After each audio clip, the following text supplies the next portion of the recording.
Well, Justin, thank you so much for joining us today on The Mushroom Show. Thank you. It's a pleasure to be here. Now, just tell us a little bit about the origination of MycoMeditations psilocybin retreats. How did this get started?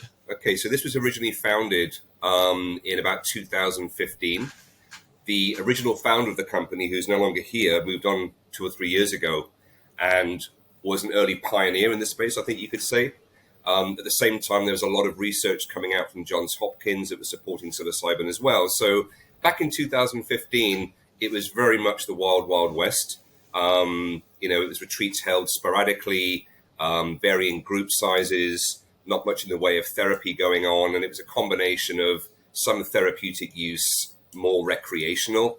And so when I came on board in 2017 as an advisor, then eventually becoming the CEO, I set a different vision for the company. And so who we are now as a therapeutic model for psilocybin is very different from where we were in 2015. And it speaks to how far we've come. Yeah, no, obviously people are doing this for some reason. And for sure you have some tourists that are just interested in the experience. But from what you've seen, what is the main reason, why are people doing this? Why are people going down for psilocybin retreats? Yeah. Following that up, maybe broadly, what are the main benefits of psilocybin? Sure. Okay, so we host between 40 and 50 retreats per year. That's about 3 to 4 per month. Each retreat consists of a cohort of 12 individuals. Typically, it's a 50-50 mix between male, female. The age range tends to be early 30s through late 60s, early 70s. And they are coming to Jamaica either because they've got an acute, intractable mental health issue that no pharmaceutical intervention has been successful in treating, be that treatment-resistant depression, acute anxiety, that kind of thing. Or they've got a lot of trauma in their background. And so they come to MycoMeditations because A, they're looking for a therapeutic model versus a shamanic model, first of all.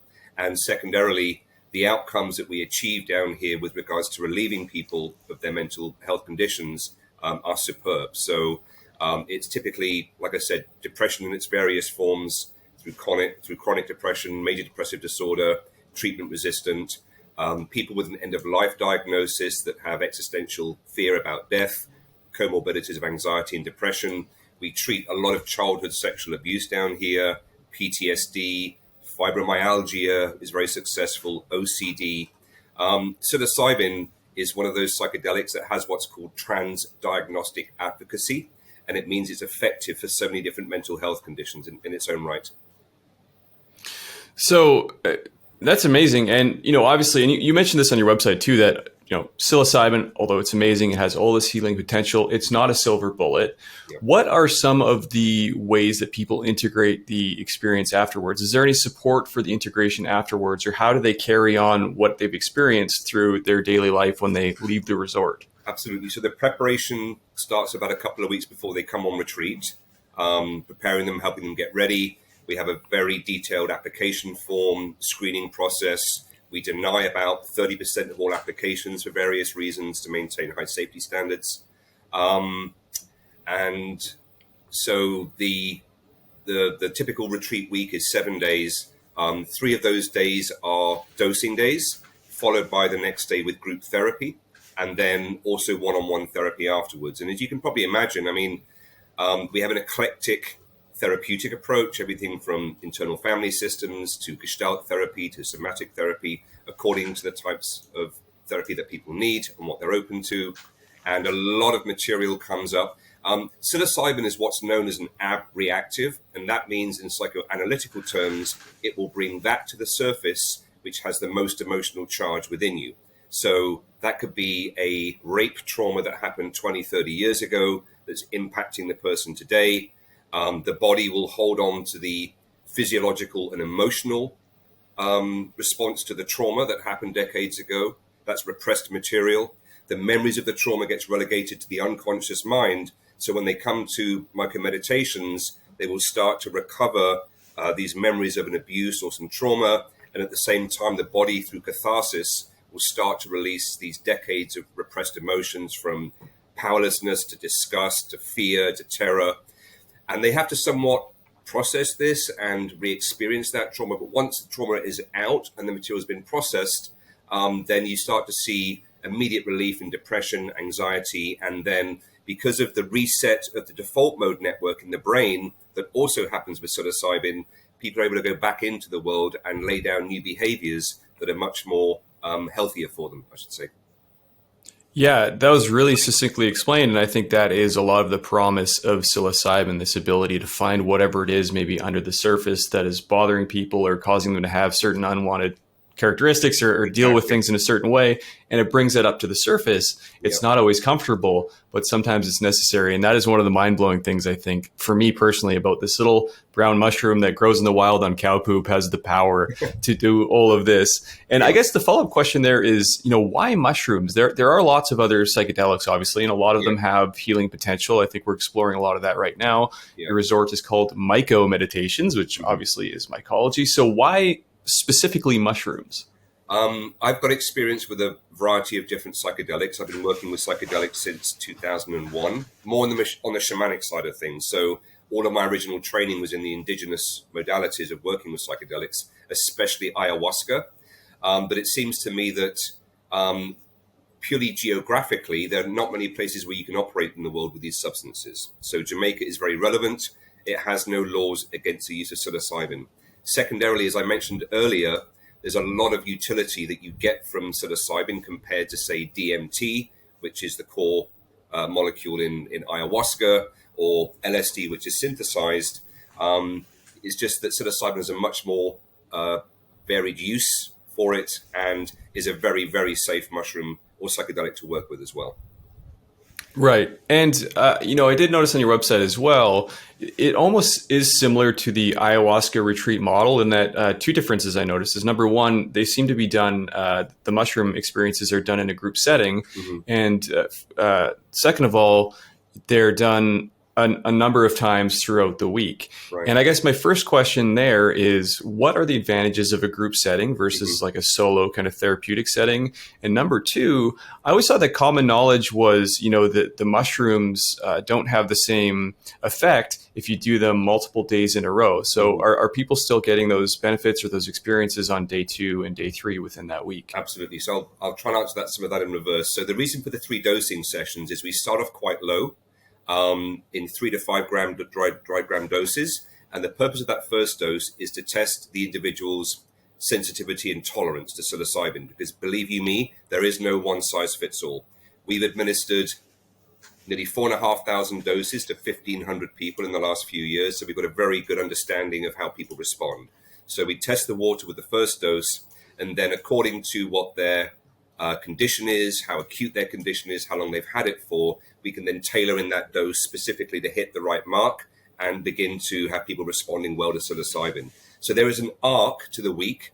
And generally, there are some 1 or 2 dose retreats that exist, but the majority of our guests say that they needed that third dose because maybe they were underwhelmed on the very first one, began to do some heavy lifting on the second, but knew there was still more work to be done. So the third final dose was necessary.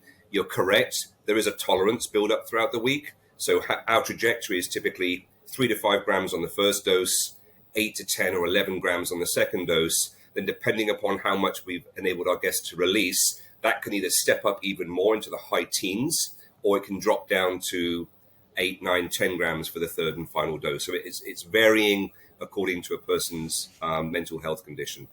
Comparably compared to, say, shamanic work, we don't use words like ceremony or ritual in anything that we do. We translate some of the indigenous ways of doing things into a Western contemporary model. We have psychiatrists, psychologists, therapists on retreat, all that have thousands of hours of experience of working in the mushroom space and doing therapy. So also with the shamanic approach, often with ayahuasca, the shaman is doing the healing to you and you're quite passive. With mushrooms, we're really empowering our guests that they're doing the work here. We're going to create a safe environment for them, give them the guidance, and of course, lean in and help them when they're struggling through something. But we really try to empower our guests to do the heavy lifting themselves. And that's very empowering when they can come through this week and go back home ready to take on the world again and thriving, quite frankly. Whereas before, more often than not, they were just coping in life. Yeah, you bring a horse to water, but you can't make it drink. I agree. Yeah. I think a lot of the work is people need to do it themselves. with the help. But your role as not only the CEO of MycoMeditations, but also as the head facilitator, do you participate in, that process of the, helping people through those experiences, or are you more like determining doses for people, or what is your role, I guess, as a head facilitator? In between retreats, my role is the usual boring CEO stuff: marketing, business, finance, legal. I used to run 2 retreats a month, but I've dropped that down to focus on running the business. So, but the constellation of our team on any given retreat is a retreat leader who's typically a licensed therapist, which I'm not. The retreat leader is backed up by a licensed therapist, and the rest of our team members are facilitators, many of which are therapists in their own right. And we have a ratio of about 1 team member for every 1.5 guests. So it's a very, very high attention level. But what I'm doing is I'm helping train new retreat leaders, pass all the knowledge of my last 20 years plus onto them of working with psychedelics. We're also trying to build a gold standard model for group psilocybin-assisted therapy within a naturalized retreat model. Okay, so we're always working on tweaking those protocols and re-informing the team of how to work within those protocols and establish this standard as well. That's great. And this next question might be a weird question, but I know personally, like if FreshCap, which is our mushroom supplement company, if we were selling psilocybin and just, giving it out to people and people were just buying it, it would keep me up at night, I think, knowing that, people are out there and we're kind of responsible for these incredible transformative experiences, which could either be, they're obviously really powerful. They could be good, they could be bad, but either way, they have profound effects on people's lives. Do you worry about that at all? The fact that, you're the person that sets people off on these incredible life-changing journeys, or how do you internalize that yourself? Okay. So undoubtedly, we get to see a lot of different responses to psilocybin here on retreat. Okay.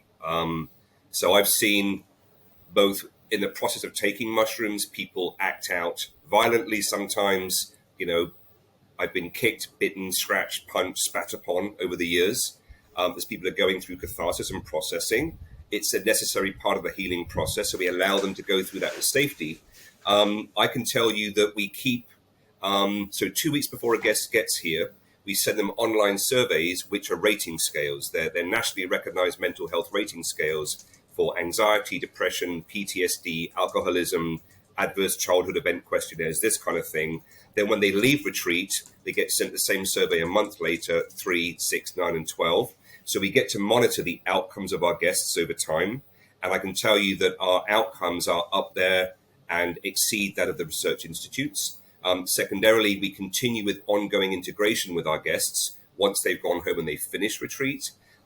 Many of our guests already have a therapist before they come to us, but those that don't, we advise to work with a therapist, especially if they're unpacking newfound material of a childhood sexual abuse that happened decades ago that was unknown to them, forgotten about, right? Due to dissociative amnesia that arises out of trauma. And so we maintain contact. We have lots of WhatsApp groups where the communities support each other.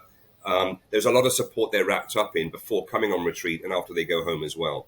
Lots of our groups meet up all over the US and Europe, getting together and supporting each other. And we don't just abandon them once they leave retreat. They become part of a select group of alumni that all stay in contact and that we continue to support as well.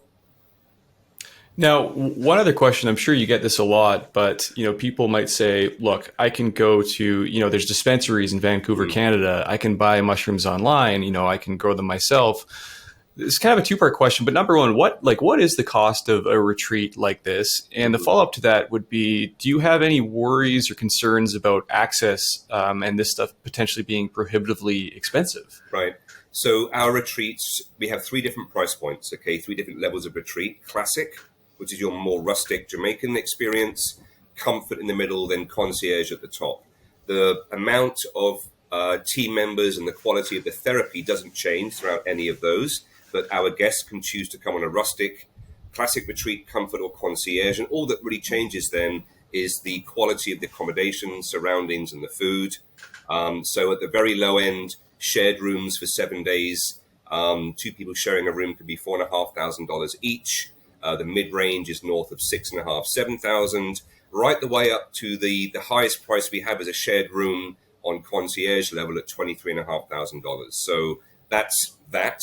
Sometimes if people say, well, that's expensive, my answer is, compared to what? You've had decades of treatment-resistant depression. You've been in talk therapy for 2 hours every week for your whole life, more or less. What have you got out of it? And the often is, I'm just coping is the answer. I'm not thriving. So when they can come here with a very high chance of ameliorating those mental health conditions, I say the price is worth it.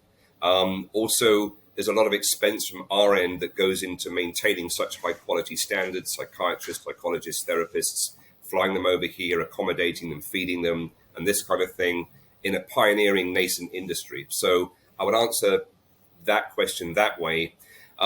As to taking psilocybin alone or buying from a dispensary, yes, you can simply buy psilocybin or pick them out of a field, and that psilocybin will have some efficacy to it, right? But your risk profile is probably high when you're taking it alone. All of the research is showing that the combination of psilocybin plus psychotherapy generally always delivers the best outcomes. But what I'd say is that psilocybin is a powerful substance. The set and setting needs to be absolutely correct. The professionals that you're working with need to be very experienced, not just in working with you on the day of the dose, but helping you work through the material that came up and integrating it. So I think, the ultimate scenario for me is when you leave home and you come to Jamaica for a week, away from all the usual inputs, the nagging spouse, the toxic work environment, you get to be in a cocoon here for a week and shuttle that out and work just upon you. And that combination of the natural retreat setting, the very safe set and setting, the expert therapeutic guidance, and just leaving home for a week all comes together in the experience for the week and lends itself to the entire set of outcomes that people get. Now, the final question, this seems to be a model, obviously, that's working in Jamaica because of the unique legal status of psilocybin mushrooms in Jamaica. Do you see this model working elsewhere in Canada and the United States and the UK, perhaps? Or how do you see legalization or this kind of treatment working its way out of Jamaica as well? Certainly, the model that we've developed is one that we hoped will eventually be a gold standard and that it can be emulated or replicated by other retreat centers. But we didn't just recreate the wheel. We looked at the original protocols from the 60s and 70s. We looked at what Johns Hopkins and MAPS have done. But of course, typically they are two therapists working with one patient. It's not a group model. So we've taken those protocols, we've merged them, we've tailored them to suit the group environment. And looking at our outcomes, we've got over 200 5-star TripAdvisor reviews that our guests have written about their successful outcomes. We believe this is a model that can be replicated. Now, as you look at the US, there's a spectrum of different models, all the way from the indigenous, native, shamanic, all the way through at the other end to the medical model. I think the medical model is too top heavy. I think a therapeutic model is the way to go. It's got all the right aspects of safety and professional guidance and therapeutic advice. And I don't see any reason why this cannot be rolled out across the US. But of course, what happens and what's licensed on the federal level versus what the individual states choose to do remains to be seen. I'm a little bit concerned about Oregon right now because we will enter the US market at some point. We're going to remain boutique as a company, but to qualify as a licensed person that has the ability to administer psilocybin in Oregon, all that's required is 120 hours of classroom work and a 20 or 30 hour practicum. And to me, that's terrifying because the amount of heavy traumatic material that comes up, the risk of re-traumatizing somebody, risks of an individual having a bipolar disorder or a latent schizophrenia, all of this needs to be very well managed. And we all hear these horror stories about people being blown wide open and then dropped off at the airport or at the hotel if they're lucky, and then struggling when they get home. So I believe that this type of model that we're operating, we continue to improve upon, will hopefully be an emulatable gold standard for the future. That's great. It's definitely exciting to see what might be happening not only now, but also in the future. If you want to learn more, go to MycoMeditations.com. There's lots of great information on the website. I was reading through it. A lot of the stuff we talked about in a lot more depth, including all the frequently asked questions, and you can learn all about the retreats. So, Justin, thank you so much for joining us today on the Mushroom Show. Thank you, Tony. It was a pleasure. I appreciate you having me on your show. I hope you enjoyed that interview. I certainly enjoyed talking to Justin. Now, one thing he mentioned is that they actually grow all their own mushrooms down there. And he did send me some pictures of the farm. Now, they really do all look like stock photos, and that's not an insult to the pictures, just they look really nice and really well put together. So here's one. You can see somebody holding some Psilocybin cubensis. You can see the purple spores on the hand there, which is really, really cool. And moving through some of these other pictures, you can kind of see the farm in the background there. It looks like they're using hanging straw logs to grow Psilocybin cubensis. Here's a better picture of it. You can see that, yeah, they're harvesting this nice cluster of mushrooms off of this straw log. And Psilocybin cubensis mushrooms in the wild, they will grow on cow manure. A lot of people will grow them on coco coir and vermiculite, but they do grow on straw logs, as you can see right here, which I thought was really cool because since cultivating psilocybin mushrooms is illegal in most countries, you don't often get to see this. So this would be a really cool thing to see in person, but I'm still happy that he sent me the pictures. Again, you can see here, this is a nice big Psilocybin cubensis mushroom growing on a hanging straw log. And here's some close-ups of some much smaller pins.